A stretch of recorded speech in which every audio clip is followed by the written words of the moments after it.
Oi, amores, voltei e dessa vez para falar de uma mensagem da Bíblia para vocês, tá bom? O que a gente vai falar hoje está registrado em Lucas 15, vocês não sabem, mas eu uso óculos, tá bom? E o que eu vou ler para vocês está no versículo 17, que diz assim: E caindo em si disse: Quantos trabalhadores de meu pai têm abundância de pão, e eu aqui pereço de fome? O que eu quero frisar nesse versículo é a primeira parte que diz: E caindo em si disse. Essa parábola do filho pródigo, ele fala sobre um fazendeiro e seus 2 filhos. Eu até já escrevi sobre esse texto num post anterior, mas com uma visão aí diferente. E o que eu quero falar para vocês é sobre esse filho que um dia chamou o pai e pediu o pai para dar a ele a parte dele na herança, que ele queria viver a vida dele. E é interessante que, assim, à medida que o pai fez a divisão, deu a parte dele na herança e ele foi embora. Só que à medida que ele se afastou do pai, ele foi mergulhando em outras coisas. Ele foi vivendo outras experiências.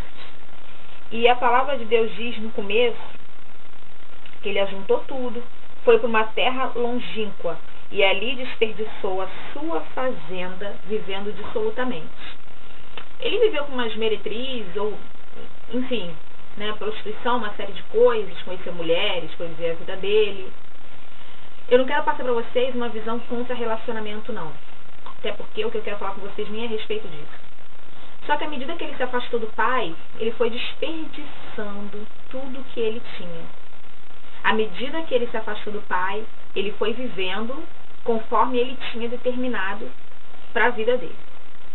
E o versículo 14 diz que ele gastou tudo, e assim que ele gastou todas as suas posses, houve fome naquela terra. Houve fome naquela terra, e aquele jovem tinha gastado tudo, tinha desperdiçado tudo. Ele foi trabalhar numa outra fazenda, digamos assim. Ele foi mandado para o campo para apacentar porcos. Gente, estou olhando para baixo, estou pegando a colinha aqui da Bíblia. Ele foi mandado para o campo para apacentar porcos, foi o ofício que ele conseguiu para não morrer de fome. E é interessante que teve uma ocasião que ele desejou comer a comida dos porcos, e nem isso ele podia comer. E a minha Bíblia faz um parêntese dizendo que o porco era considerado um animal imundo. Então o judeu não podia sequer tocar num porco. Quem dirá desejar se alimentar daquilo que o porco comia? Isso aponta para a degradação que aquele jovem tinha sofrido por ter se afastado do pai, por ter saído da casa do pai, porque no coração dele ele decidiu que ele viveria conforme ele tinha determinado para si. Assim como acontece muitas vezes na nossa vida, nós nos afastamos de Deus, nos afastamos da casa de Deus, porque Deus é o nosso Pai Celestial. E às vezes deixamos o Senhor, às vezes esquecemos do Senhor. Às vezes a gente pensa: eu tenho tanto dinheiro, para que me voltar para Deus? Eu tenho beleza, eu tenho popularidade, para que me voltar para Deus? Eu não preciso de Deus, eu tenho tudo que eu quero. E à medida que a gente vai se afastando do Pai, a gente vai gastando aquilo que a gente tem. À medida que a gente se afasta do Pai, a gente gasta a nossa beleza. À medida que a gente se afasta do Pai, a gente gasta as nossas finanças. Eu nem digo que o fato de servir a Deus não quer dizer que você não vai gastar aquilo que é seu, mas você desperdiça. Eu acho que eu usei o termo errado anteriormente. Não é gastar, é desperdiçar. Você desperdiça o seu tempo, você desperdiça a sua beleza, você desperdiça os seus recursos. Porque, na verdade, é Deus quem nos dá sabedoria para administrar todas as coisas. Mas teve uma hora que aquele jovem caiu em si e ele lembrou.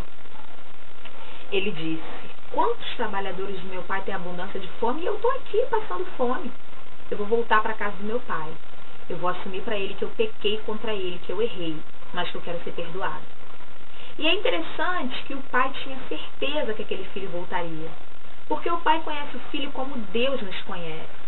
Deus sabe que sem ele, nós não vamos muito longe. Por mais que a gente julgue que alcançamos muitas coisas, que fomos a muitos lugares, que realizamos muitos feitos, longe de Deus, sem Deus, na verdade, a gente não vai muito longe.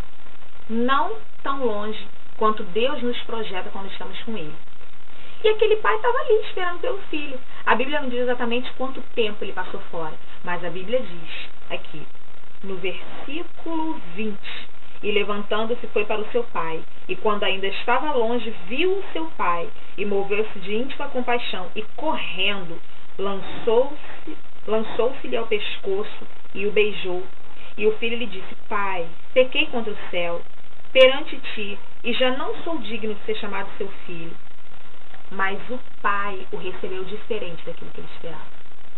Ele disse para o pai: Pai, me perdoa, eu errei, eu não sou digno de ser teu filho.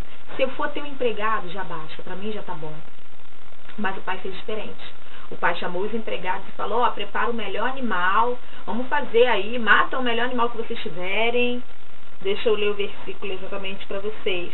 Traz depressa a melhor roupa, veste meu filho com a melhor roupa, coloca um anel nas mãos, sandália nos pés, trazei o bezerro cevado, matai-o, comamos e alegremos-nos. É isso, gente. O pai o recebeu com alegria, a despeito do erro que ele cometeu. Eu não sei o quanto você se afastou de Deus. Eu não sei quantas coisas da sua vida te mostrou que você não precisa de Deus. Uma coisa eu sei, você não precisa cair na degradação que o filho pródigo caiu para se recordar que existe um Deus. Hoje é dia de cair em si, tá bom? Me ilude, gente, é isso aí. É beleza por dentro e beleza por fora. Não adianta uma casca linda quando o interior não tá legal. E é a palavra de Deus que renova o nosso interior, tá bom? Essa é só a primeira de algumas mensagens que eu vou deixar para vocês, tá? Beijo, beijo. Amo você. Jesus, o Pai Celestial, tá te esperando, que Ele te ama muito mais. Tchau.